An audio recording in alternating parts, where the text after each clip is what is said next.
Hello students, welcome to magnet pens. हम अपना पाठ जो पढ़ रहे थे अभिनिष्क्रमण, उसके दो भाग हमने जो हमारे जो पार्ट हैं उसके हमने दो पार्ट करके आपको अभी तक पढ़ाए कि किस तरीके से उन्होंने गृह त्याग किया, वो तपोवन चले गए, फिर छंदक की वापसी भी हुई और अंतःपुर में कैसा विलाप हुआ और कुमार की खोज हुई। यहाँ तक हम ये पाठ आपको समझा चुके थे। अब इसके बाद जब कुमार की खोज के लिए जब उनके राजमंत्री और राजपुरोहित आए थे, उन्होंने बहुत मनाने की कोशिश करी सिद्धार्थ को, वो नहीं माने। तो अब क्या हुआ कि वो सब वापस चले गए और सिद्धार्थ आगे को चल दिए। जब आगे चले थे तो वो कहाँ गए थे? अराड मुनि के आश्रम में। तो अराड मुनि के आश्रम में जाने से पहले उनकी मुलाकात बिंबिसार से हुई थी। चलिए देखते हैं, वो उनके मित्र राष्ट्रों के राजा थे, तो उनके साथ उनकी मुलाकात कैसे रही और क्या चीज़ें हुई, हम वो देखते हैं। राजपुरोहित और राजमंत्री को छोड़कर राजकुमार आगे चलते हैं। वो लोग वापस चले जाते हैं और राजकुमार आगे चल देते हैं। कुछ समय बाद उन्होंने उत्तराल तरंगों वाली गंगा को पार किया। मतलब कि जो है खूब जो नदी बह रही थी, गंगा नदी बह रही थी, उसकी तरंगें थी, धीमे धीमे बह रही थी, ज़्यादा तेजी में नहीं थी। उस गंगा नदी को उन्होंने पार किया और धन धान्य से संपन्न राजगृह नामक नगर में प्रवेश किया। चारों ओर पर्वतों से सुरक्षित और पवित्र तप्त कुंडों से युक्त इस नगर में उन्होंने वैसे ही प्रवेश किया जैसे स्वर्ग में स्वयंभू यानी ब्रह्मा ने प्रवेश किया था। मतलब जब ये सुंदर नगरी में उन्होंने प्रवेश किया तो उनकी आभा ऐसे लग रही थी जैसे लग रहा है कि स्वर्ग में स्वयं ब्रह्मा प्रवेश कर रहे हैं। एक तो वो पहले ही इतने ओजवान थे, उनका रूप सौंदर्य वो भी बहुत अच्छा था और उनका चेहरा बहुत ही शांत था। तो एक धीरता के साथ जब उन्होंने उस राज्य में प्रवेश किया तो जैसे लगा कि वो स्वयं एक ब्रह्मा के रूप में है। शिव के समान दृढ़त्रयी राजकुमार से गांभीर्य तथा तेज के कारण नगर के लोग उन्हें विस्मय से निहारते रहे। क्या मतलब? दृढ़तयी राजकुमार, मतलब कि वो दृढ़ निश्चय करके निकले थे, तो दृढ़तयी राजकुमार हुए। फिर गांभीर्य तथा तेज के कारण उनके शरीर, उनके आव भाव में गंभीरता दिखाई दे रही थी और तेज निकल रहा था। मतलब जब उनको देखा जा रहा था तो हर कोई उनकी तरफ आकर्षित हो जा रहा था और बड़े ही विस्मय के साथ यानी अचंभित होकर उनकी तरफ देख रहा था। उनका ऐसा प्रभाव था कि जो लोग जा रहे थे वे रुक गए, रुक गए और जो रुके हुए थे वो उनके पीछे पीछे चलने लगे। मतलब जब हम जाते हैं ना तो कुछ लोग चल रहे होते हैं, कुछ लोग रुके होते हैं, तो उसी तरीके से जब वो आए तो जो लोग चल रहे थे वे रुक गए और जो रुके हुए थे वो उनके पीछे पीछे चलने लगे। जो जल्दी जल्दी जा रहे थे वे धीरे धीरे चलने लगे। उनको देखने के चक्कर में उनको इतना देख रहे थे कि अच्छा लग रहा था उनको देखने में, कि जो जल्दी जल्दी चल रहे थे कि उनको अपने गंतव्य तक जाना था वो धीरे धीरे चलने लगे और जो बैठे थे वे खड़े हो गए। जो लोग बैठकर बातें कर रहे थे या कुछ भी कार्य कर रहे थे वो खड़े हो गए। किसी ने आगे बढ़कर अपने हाथों से उनकी पूजा की, किसी ने सिर झुकाकर उन्हें प्रणाम किया और किसी ने मधुर शब्दों में उनका अभिनंदन किया। तो सभी ने उनका अभिनंदन किया कि उनका स्वागत जैसे किया जाता है, सब वैसे ही कार्य किसी ने किए। उनको देखकर जो लोग सुसज्जित थे, विचित्र वेशभूषा धारण किए हुए थे, वे लज्जित हो गए और वो वाचाल थे, वे मौन हो गए। तो मतलब जो बहुत ही अजय होते ना, बहुत ही सम्रांत घर के लोग होते हैं, अच्छे घर के लोग होते हैं, तो बड़े सुसज्जित कपड़े, गहने, आभूषण, चमकीले वस्त्र, जैसे पहले आपने देखे होंगे कि आप अक्सर सीरियल्स वगैरह टीवी में देखते हैं कि बड़े चमकीले चटक रंग वाले लोग पहनते हैं। तो जिन्होंने इस तरीके के कपड़े पहने थे वो बड़े लज्जित महसूस करने लगे अपने आप को। क्यों? क्योंकि वो इतने सादे वस्त्रों में इतने अच्छे लग रहे थे, तो उनको लज्जा महसूस हो रही थी। और जो बहुत वाचाल थे, मतलब बहुत अधिक बोलने वाले थे, वो चुप हो गए थे, मौन हो गए थे। उनके पास बोलने के लिए आगे कुछ भी नहीं था। उनकी भ्रकुटी, ललाट, मुख, नेत्र, शरीर, हाथ पैर, चलने की गति जो भी जिसने देखी वह वही देखता रह गया। मतलब हम किसी को देखते हैं तो मुख देखा या किसी ने नैन देखे, किसी ने नक्श देखे, हाथ देखे, चाल देखे, जो कुछ उनके शरीर में सिद्धार्थ के जो जैसा देख रहा था वो उनको देखता ही रह गया। उस प्रत्यक्ष धर्म की मूर्ति के सामने सभी ठगे से रह गए। मतलब हमने जब उनको सामने देखा, जिसने, उन्हें लगा कि प्रत्यक्ष मतलब एकदम सामने आ जाना। तो सामने जो चीज़ थी यानी कि खुद सिद्धार्थ जैसे लग रहा था धर्म की एक मूर्ति बन के हमारे सामने आ गए और सब उनको देखते ही रह गए। मगध के राजा बिंबिसार ने जब अपने महल में उन्हें और उनके पीछे पीछे चलने वाली भीड़ को देखा तो उन्होंने इसका कारण पूछा। राज कर्मचारियों ने राजा को बताया, वह शाक्य राजपुत्र परित्राजक सिद्धार्थ है। इनके विषय में ब्राह्मणों ने यह भविष्यवाणी की थी कि यह या तो परम ज्ञान प्राप्त करेंगे या चक्रवर्ती सम्राट बनेंगे। तो उस समय राजमहल से राजा बिंबिसार जो है अपनी राज्य की तरफ देख रहे थे।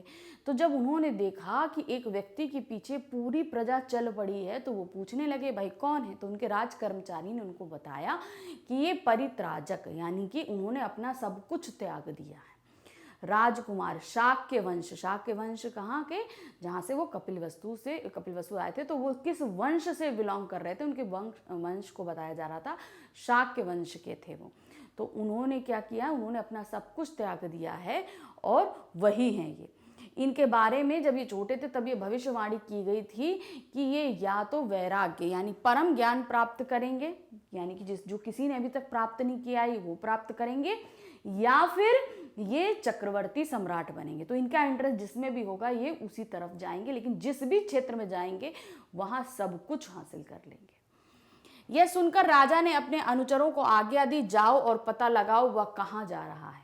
मतलब उन्होंने अपने नौकरों को आज्ञा दी कि जाइए और पता लगाइए कि ये जो परम राजकुमार है परित्राजक सिद्धार्थ, ये जा कहाँ रहे हैं। राजा की आज्ञा अनुसार राज कर्मचारी राजमहल से बाहर आए और परित्राजक वेशधारी सिद्धार्थ के पीछे पीछे चलने लगे। उन्होंने देखा कि परित्राजक की दृष्टि स्थिर है, वाणी मौन है, गति नियंत्रित है, वे भिक्षा मांग रहे हैं।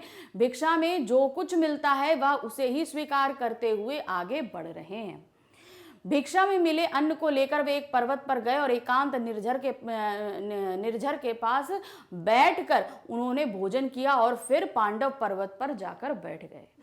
तो जब अनुचरों को बोला गया कि जाइए इनके पीछे, तो वो उनके पीछे गए तो देखा कि ये बहुत ही शांत स्वभाव के व्यक्ति थे, किसी तरह का कुछ भी एक्शन नहीं था और सबसे भिक्षा मांग रहे थे, भीख मांग रहे थे कि खाने दे दीजिए।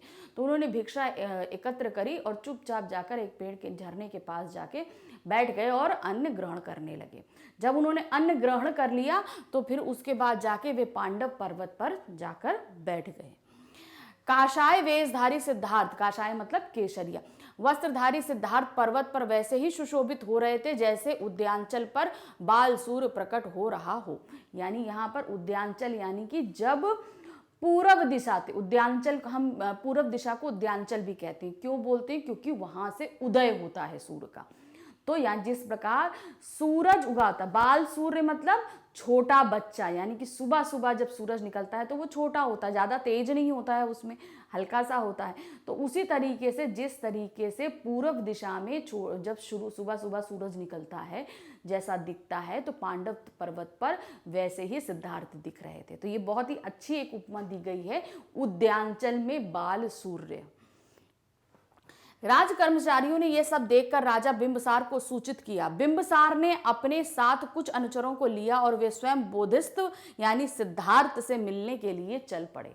अब अनुचरों ने यह सारा वृत्तांत जाकर किसको बताया? बिंबिसार को। और बिंबिसार अपने कुछ नौकरों को लेकर चले गए कहाँ? सिद्धार्थ से मिलने के लिए, कि हम सिद्धार्थ से मिलके आते हैं। वहां पहुंचने पर राजा बिंबिसार ने देखा कि बोधिस्त्व पर्यक आसन में शांत भाव से बैठे ऐसे लग रहे हैं जैसे कि बादलों की ओट से चंद्रमा चमक रहा है।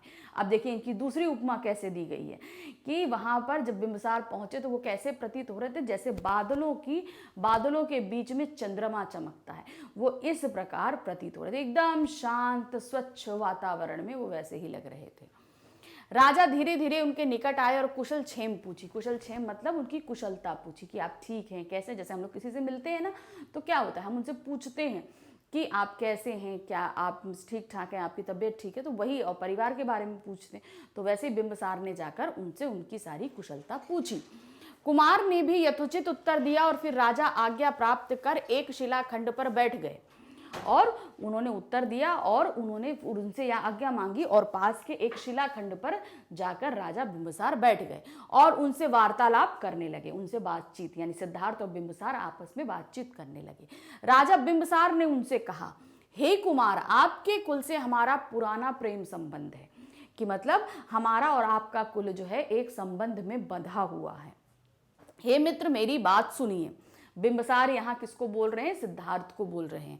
आपका सूर्यवंश महान है और आपकी अवस्था अभी नहीं है, मतलब आपका वंश जो है महान है और आपकी अवस्था मतलब अभी वो युवा अवस्था ही तो है, तो अवस्था उनकी कैसी है? नहीं है, अभी उन्होंने सब कुछ संसार में नहीं देखा है। फिर क्यों आपकी बुद्धि स्वाभाविक क्रम तोड़कर राज्य में ना रमकर भिक्षावृत्ति में रमी है? तो फिर आप क्यों, ये जो एक हमारा स्वाभाविक क्रम है कि हम विवाह करते हैं, गृहस्थ जीवन भोगते हैं, फिर वृद्धावस्था में आते हैं, फिर कहीं जाकर ये चीजें लेंगे, लेकिन आपने तो युवावस्था में ही ये क्रम तोड़ दिया, आपने घर को त्याग दिया।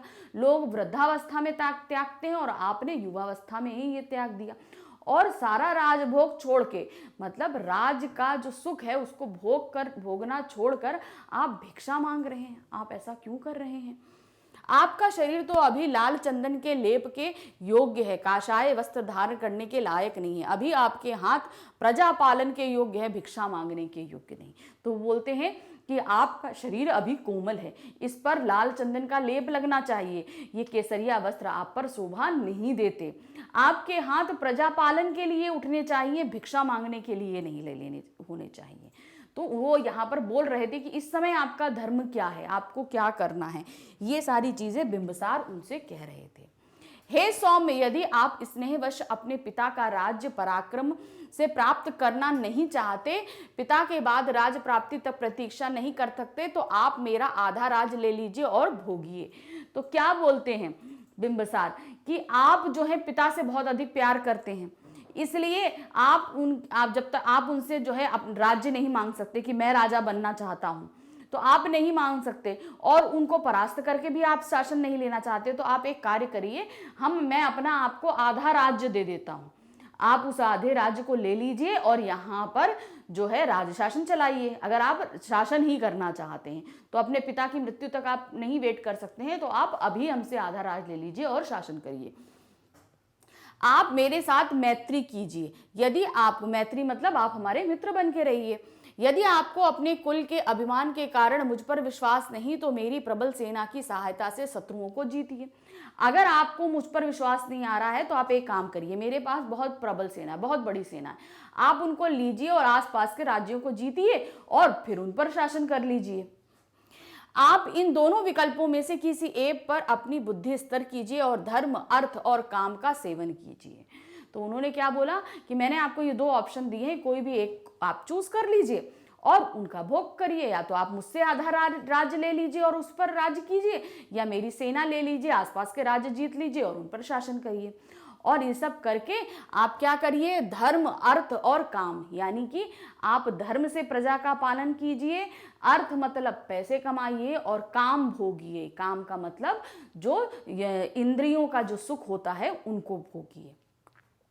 यदि संपूर्ण पुरुषार्थ की प्राप्ति की इच्छा है तो त्रिवर्ग का सेवन कर अपना जन्म सफल कीजिए। तो यहाँ पर क्या मतलब है, अगर आप पुरुषार्थ, संपूर्ण पुरुषार्थ पाते हैं, यानी पुरुष का जो धर्म है, अगर आप वो प्राप्ति की इच्छा रखते हैं तो आप त्रिवर्ग का भोग कीजिए। त्रिवर्ग मतलब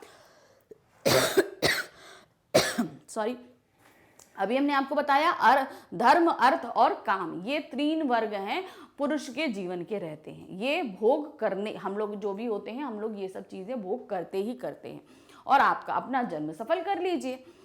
आप धनुष चढ़ाने लायक अपनी भुजाओं को इस प्रकार व्यर्थ ना कीजिए, ये माध्यांत के समान तीनों लोकों को जीतने के समक्ष है। फिर पृथ्वी की तो बात ही क्या, निश्चय ही यह सब कुछ मैं स्नेहवश ही आपसे कह रहा हूं, ना ऐश्वर्य के राग में और ना ही अभिमान में।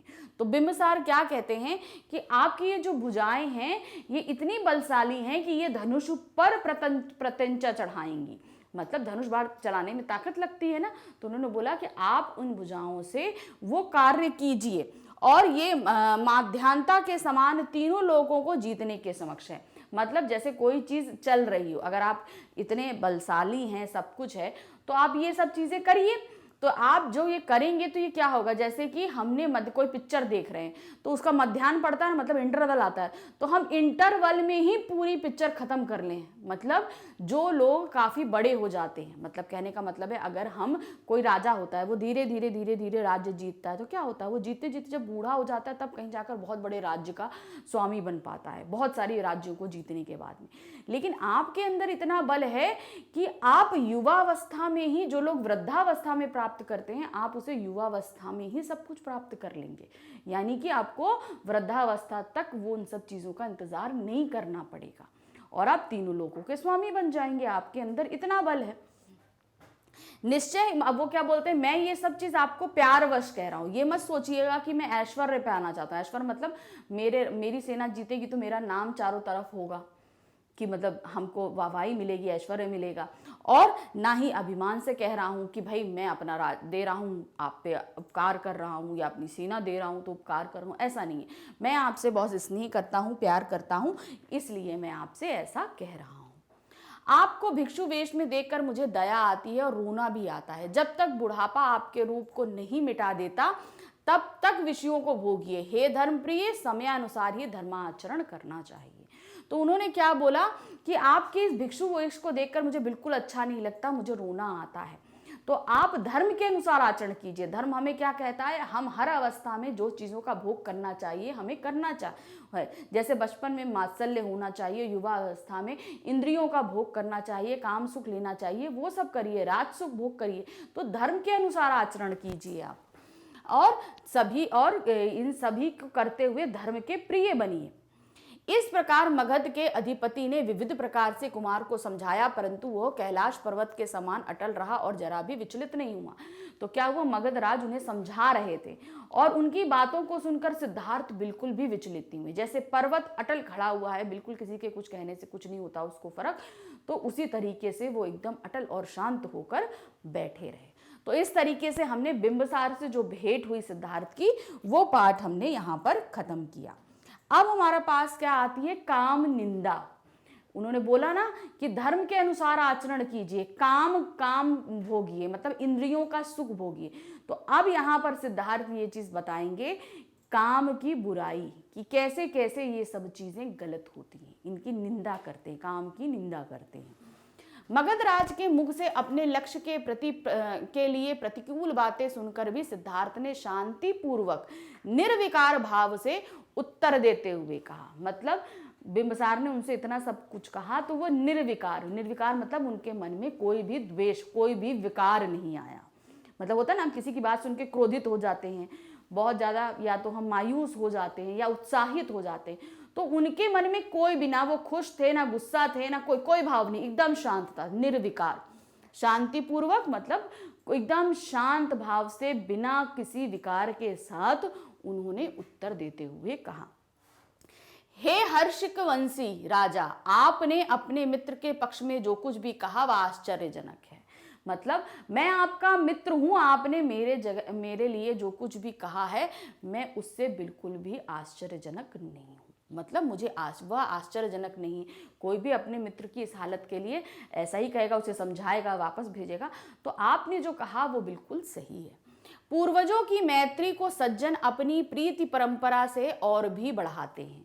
तो हमारे पूर्वजों की जो मैत्री रही वो आपकी इस प्रीति से और ज्यादा बढ़ जाती है। मतलब हमारी मित्रता और ज्यादा, भाई पूर्वज हमारे मित्र रहे और आपका ये स्नेह देखकर हमारी मैत्री और अधिक बढ़ जाती है। सचमुच जो धनहीन मित्र की ही सहायता करता है वही सच्चा मित्र कहलाता है। तो जिस मित्र के पास बिल्कुल भी धन ना हो और उसकी सहायता के लिए उसके पास जो भी मित्र आएगा वही सच्चा मित्र होगा।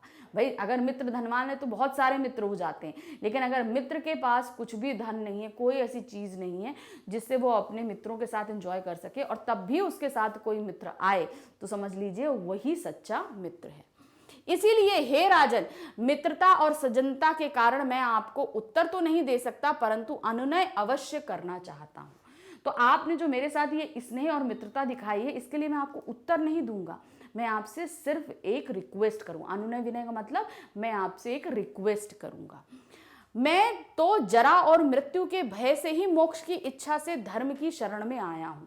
मतलब मैं बुढ़ापे और मृत्यु से डर गया हूँ, इसीलिए मैं मोक्ष प्राप्त करना चाहता हूँ। और इसी मोक्ष की प्राप्ति के लिए मैं कहाँ आया हूँ? धर्म की शरण में आया हूँ।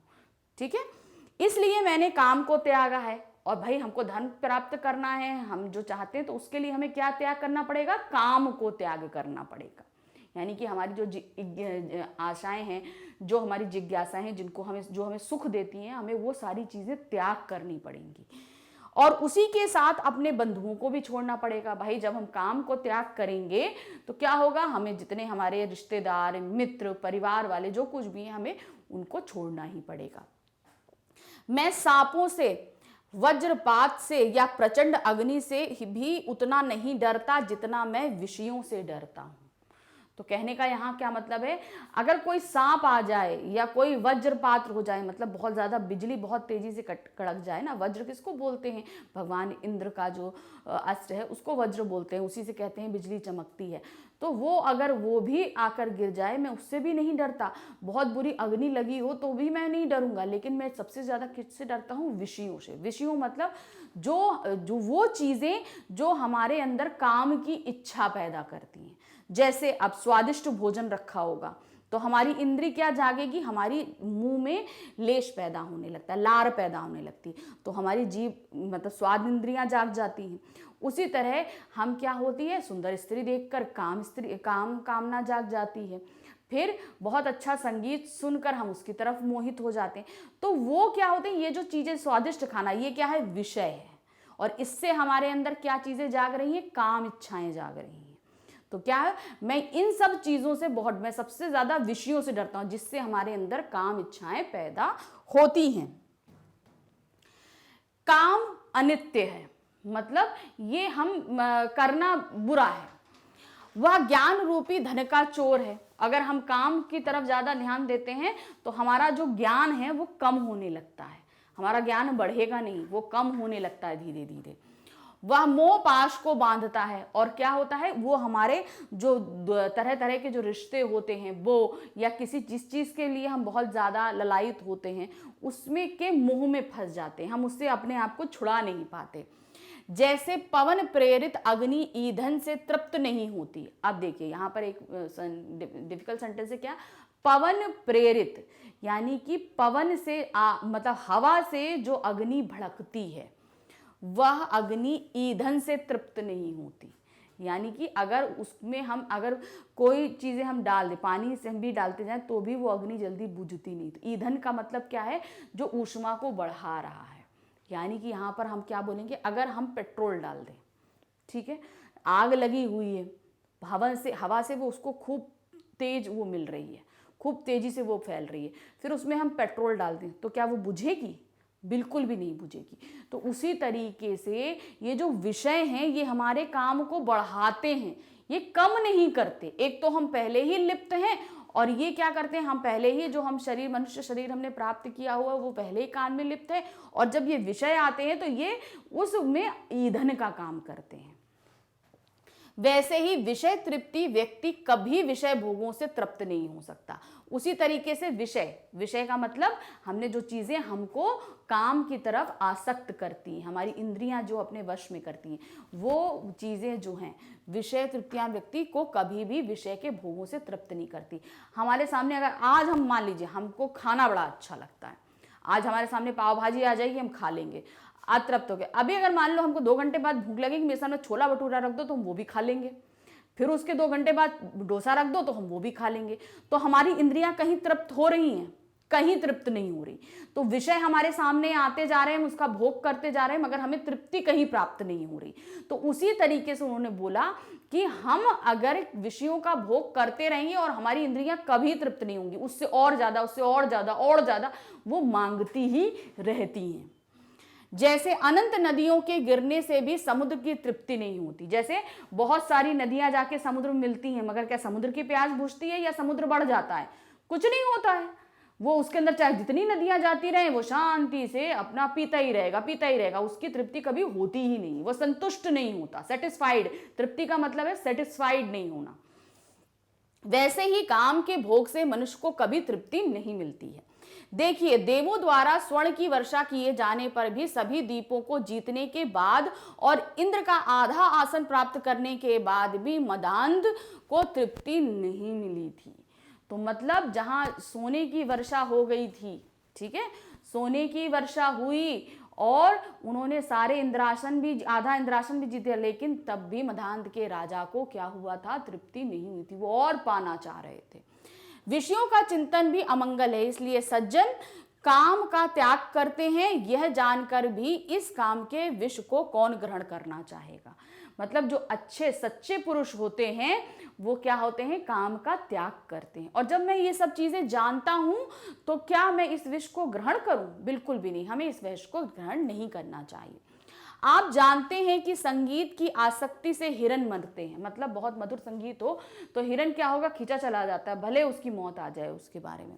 रूप की आसक्ति से पतंगे जल जाते हैं, यानी कि जब जो मोमबत्ती जलती है तो उससे प्रभावित होकर, अग्नि से उससे प्रभावित होकर, दिए के अग्नि से प्रभावित होकर पतंगे उसके पास आते हैं और वो मर जाते हैं। मांस के लोभ में मछलियां प्राण देती हैं, यानी कांटे में हम मांस लगा के जब डालते हैं तो मछलियां उसकी तरफ आकर्षित होती हैं और अपना प्राण गंवा बैठती हैं।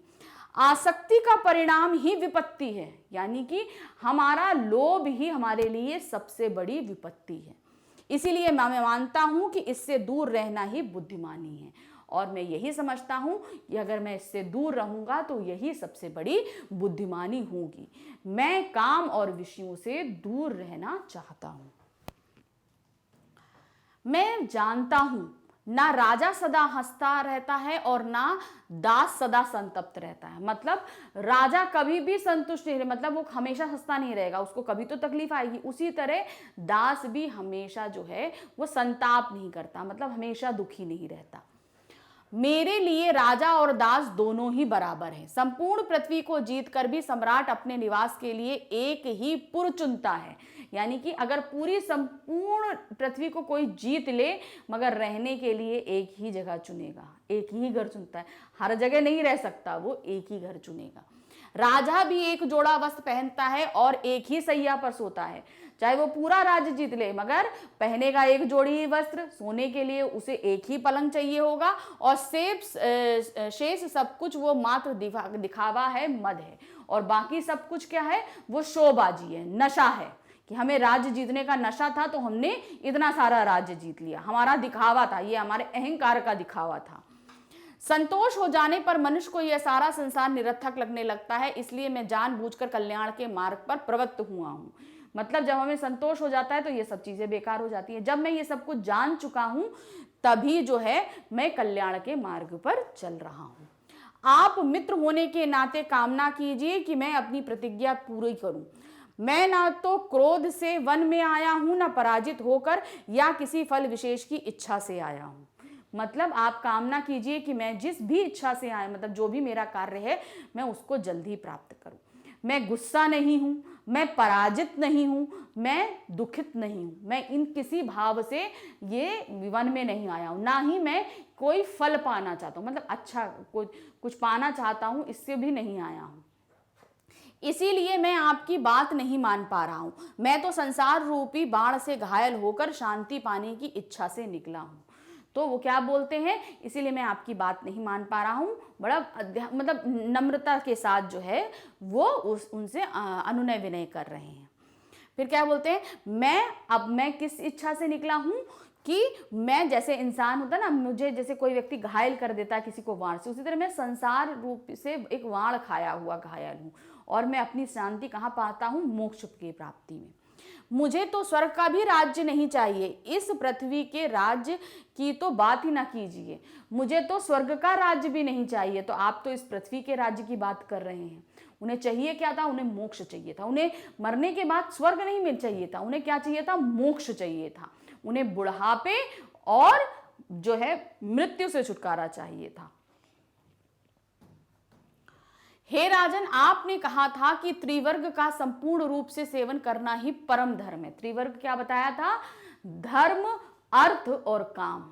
इनका सेवन करना ही जो है वो परम धर्म है। आपकी यह बात मुझे अनर्थकारी लगती है, क्योंकि त्रिवर्ग नाशवान है और संतोषप्रद भी नहीं है, क्योंकि ये सब चीजें क्या है, ये नाश हो जाती हैं, ये हमेशा के लिए नहीं रहती, ये क्या हो जाता है, इनका नाश हो जाता है। इसलिए मैं आपसे इसकी बात से बिल्कुल भी सहमत नहीं हूं। मैं तो परम पद उसे मानता हूं जिसे ना जरा, ना भय, ना रोग, ना जन्म, ना मृत्यु, न व्याधि, और ना ही जिसके पाने के बाद कुछ भी कारणीय नहीं रहता। मतलब मैं उसको सही मानता हूं जिसको पा जाने के बाद में न रोग, न जन्म, न मृत्यु, न कोई भी चीज जो है हमें पाने की इच्छा ही ना करे। यमराज सभी को किसी भी अवस्था में बलात् खींच ले जाता है, इसलिए कल्याण के लिए वृद्धावस्था की प्रतीक्षा करना उचित नहीं है। तो अगर हमारा समय आ गया है, अगर हमारा समय आ गया है, हमारा काल आ गया, जिसको हम बोलते हैं कि हमारी मृत्यु का समय आ गया है, तो हम किसी भी अवस्था में हो, हमको जबरदस्ती यमराज खींच के ले ही जाएंगे। तो फिर अच्छे कार्य के लिए हम वृद्धावस्था का क्यों इंतजार करें? अगर हमें अभी समझ में आ गया तो हमें अभी कार्य करना चाहिए। हम समय किस चीज का इंतजार कर रहे हैं? मान लो उससे पहले हमारा काल आ गया और हम यमराज के पास चले गए, तो उन्होंने यही बोला कि हमें वृद्धावस्था का क्यों इंतजार करना है। हे राजन, आप मुझे ठगा नहीं ही जा सकता, मतलब अब मुझे कोई बेवकूफ नहीं बना सकता। मैं वह सुख भी नहीं चाहता जो दूसरों को दुख देकर प्राप्त किया जाता है। मैं यहाँ आया था और अब मोक्षवादी अराड़ मुनि के से मिलने जा रहा हूँ। आपका कल्याण हो, आप मुझे कठोर सत्य कहने के लिए क्षमा करें।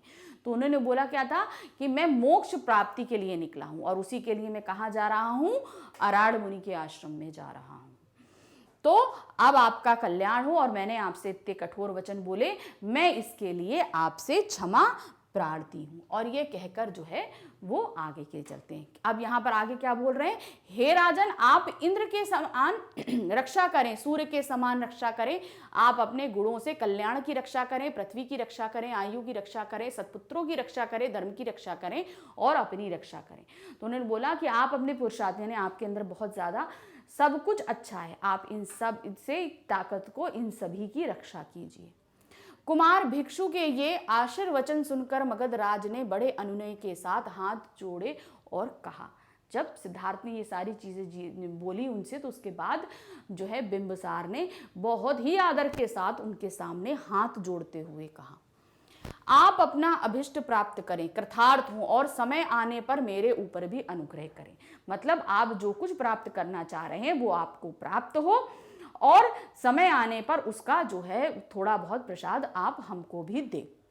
अच्छा, ऐसा ही हो, कहकर सिद्धार्थ वहां से वैश्वयंतर आश्रम की ओर चल दिए। मगध राज भी सिद्धार्थ के परित्राजक रूप से विस्मित होकर अनुचरों के साथ राजगृह की ओर लौट आए।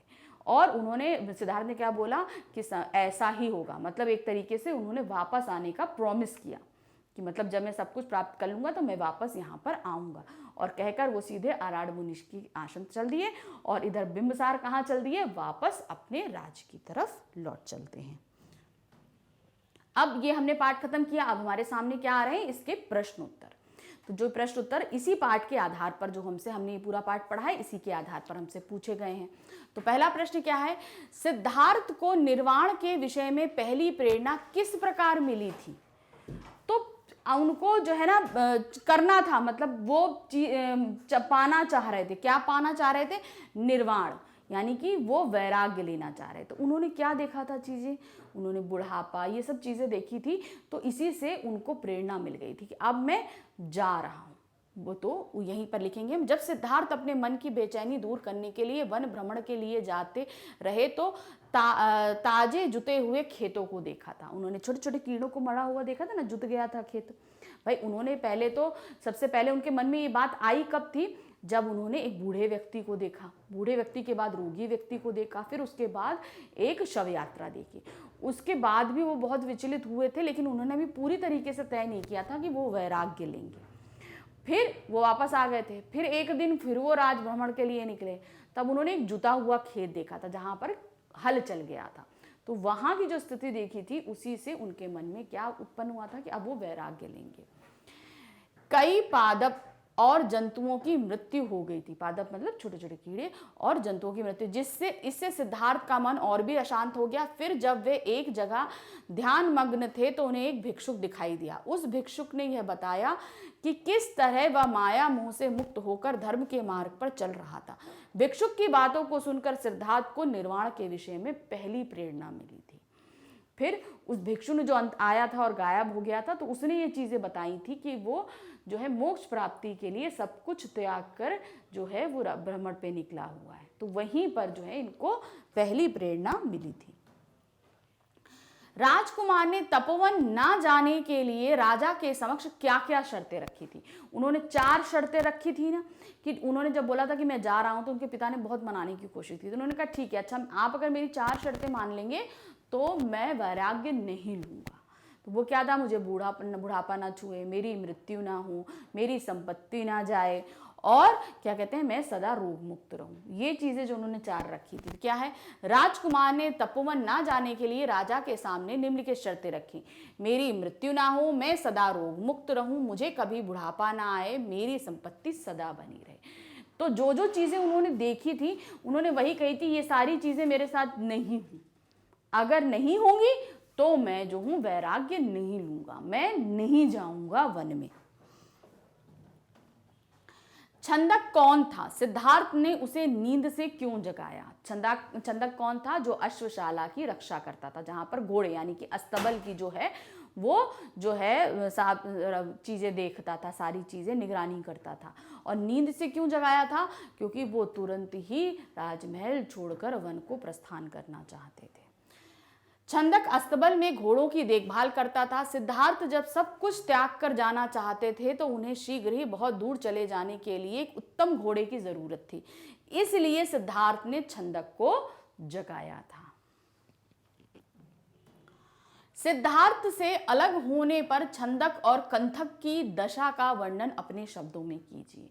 तो छंदक तो बहुत रो रहे थे, फिर जब वो जाने लगे थे मूर्छित भी हो गए थे, कंथक भी के आंखों मतलब घोड़े के आंखों में भी आंसू आ गए थे, वो सिद्धार्थ के पैरों को चाटने लगा था। तो वो जो एक चीज़ें थी ना, जब वो छोड़ के जा रहे थे, जो दशा थी हमने ये बुक में पढ़ी है, उसे आपको अपने शब्दों में लिखना है। सिद्धार्थ से अलग होने पर छंदक और कंथक की दशा अत्यंत खराब हो गई। दोनों की आंखों से आंसू थमने का नाम नहीं ले रहे थे, उनके एक एक कदम भारी पड़ रहे थे। आते समय जिस दूरी को तय करने में उन्हें 1 रात लगा था, वापस जाते समय उसी दूरी को तय करने में उन्हें 8 दिन का समय लगा था। मतलब वो इतने दुखी थे कि उनसे चला भी नहीं जा रहा था। अब इसमें आप और ऐड ऑन कर सकते हैं कि उन 8 दिनों तक कंथक ने बिल्कुल भी पानी और घास नहीं खाई थी। छंदक की हालत भी बहुत ही निंदनीय हो गई थी। वो इतना बिलख रहा था कि वो रह रहकर जो है वो धरती पर गिर पड़ता था। तो ये सब चीज़ें आप सारी ऐड कर सकते हैं जो कि हमने चैप्टर में पढ़ी थी। तपोवन में सिद्धार्थ ने तपस्वियों को क्या करने के लिए कहा था? सिद्धार्थ ने क्या कहा था? तपोवन में सिद्धार्थ ने तपस्वियों से कहा कि स्वर्ग में सुख की अभिलाषा में इस लोक में अपने आप को कष्ट देना धर्म का सही मार्ग नहीं है। मतलब आप स्वर्ग की इच्छा चाहते हैं और जो ये जन्म आपको मिला है इसमें आप कष्ट दे रहे हो अपने आप को ताकि आपको स्वर्ग मिले, तो ये क्या है? ये गलत है, ये सही रास्ता नहीं है। सिद्धार्थ ने कहा कि धर्म का लक्ष्य स्वर्ग ना होकर मोक्ष होना चाहिए। यानी कि अगर हम धर्म का पालन कर रहे हैं तो हमें स्वर्ग की प्राप्ति के लिए नहीं करना चाहिए, हमें किसका मिलना चाहिए? हमें मोक्ष प्राप्ति के लिए धर्म का पालन करना चाहिए। वन से लौटने के संबंध में राजमंत्री के तर्क सुनकर सिद्धार्थ ने क्या बोला था? राजमंत्री ने उन्हें समझाया था ना कि पिता की कैसी स्थिति है, माता की कैसी, माता गौतमी की कैसी स्थिति है, आपकी पत्नी की क्या स्थिति, सारी चीजें समझाई थी। उसके उत्तर में सिद्धार्थ ने क्या कहा था, क्या बोला था? सिद्धार्थ ने कहा था कि माया और मोह किसी स्वप्न की तरह क्षणभंगुर होते हैं। माया मतलब पैसा और मोह मतलब लगाव, ये किसी भी क्षण हमको छोड़कर जा सकते हैं। इसलिए वह मोक्ष की तलाश में घर से निकल चुके हैं। उन्हें अपने पिता को दुख पहुंचाने का अफसोस तो है। था, लेकिन अब वे अपने मार्ग से अडिग हैं। मतलब मैंने अपनी युवा अवस्था में घर उनको त्यागा है, तो जाहिर सी बात है कि उन्हें अफसोस होगा, मतलब उन्हें तकलीफ होगी, और उस तकलीफ के लिए मैं मानता हूं कि मुझे अफसोस है, लेकिन मैं अब जो निश्चय ले चुका हूं मैं उस पर अडिग हूं और आगे बढ़ने की मंशा रखते हैं। इसलिए सिद्धार्थ ने वापस कपिलवस्तु ना जाने का लिए मना कर दिया था कि मैं अब वापस नहीं जाऊंगा, आप लोग चाहे जितनी भी कोशिश कर लीजिए। बिंबिसार ने सिद्धार्थ की सहायता के लिए क्या प्रस्ताव रखे? तो उसने दो प्रस्ताव रखे थे। एक तो मेरा आधा राज्य ले लीजिए और उन पर राज करिए, या मेरी जो है बलात् सेना है उसको ले लीजिए और आसपास के राज्यों को जीतकर उस पर शासन कीजिए। तो ये दो प्रस्ताव रखे थे, तो यही बताना है। उन्होंने क्या बोला? बिंबिसार ने सिद्धार्थ को वह सभी संसाधन देने का प्रस्ताव दिया ताकि सिद्धार्थ पुरुषार्थ और राजधर्म निभाएं, यानी कि वो अपना पुरुष धर्म भी निभाएं और राजधर्म भी निभाएं। बिंबिसार का मानना था कि हर आश्रम के लिए निर्धारित आयु बनी होती है। मतलब अगर हम ब्रह्मचर्य लेना चाहते हैं, मतलब अगर हम संन्यास लेना चाहते हैं, तो उसके लिए वृद्धावस्था की आयु सही होती है। तो उन्होंने बोला कि हर आयु में एक धर्म हमारा निश्चित होता है। अभी युवा अवस्था में हमें क्या गृहस्थ धर्म का पालन करना चाहिए। इसलिए सिद्धार्थ को अपनी आयु के अनुसार पहले गृहस्थ का पालन करना चाहिए, फिर उचित समय आने पर संन्यास लेना चाहिए। तो अभी आपका गृहस्थ धर्म का समय है, आप गृहस्थ धर्म लीजिए। जब आपका समय वृद्धावस्था का आएगा तब आप संन्यास धर्म का पालन कीजिएगा। तो ये चीजें बिंबिसार ने उनसे कही थी। तो यहाँ पर हमने अपना ये पूरा पाठ खत्म किया और साथ में इससे जो संबंधित प्रश्नोत्तर थे वो भी हमने समझा। यहाँ पर जो हम संक्षिप्त बुद्ध चरित्र समझा रहे हैं, याद रखिएगा कि ये थोड़ा थोड़ा सा इसमें जो नाम है उनके ऊपर आप ध्यान देते हुए चलिएगा, क्योंकि ये जगह जगह आपसे पूछे जा सकते हैं। जैसे ये क्वेश्चंस तो दिए हैं, इनके हम सॉल्व भी करा रहे हैं आपको, लेकिन ये एमसीक्यूज बेस्ड भी आपसे कहीं पूछे जा सकते हैं। तो जब आपसे पूछे जाएं तो ध्यानपूर्वक इनको लिखिएगा। तो जब हम चैप्टर पढ़ा रहे हैं तो आप एक काम कर सकते हैं कि आप एक हाईलाइटर लेकर रखिए और जहाँ जहाँ पर हम पढ़ाते जा रहे हैं उसे आप मार्क भी करते जा सकते हैं, या किसी एक पेपर या कॉपी में इनके इंपॉर्टेंट नेम्स और इनसे संबंधित लोगों के बारे में लिखते हुए चलिए। तो बस इसके आगे का चैप्टर हम आपके सामने फिर से लेकर उपस्थित होंगे। Thank you, bye.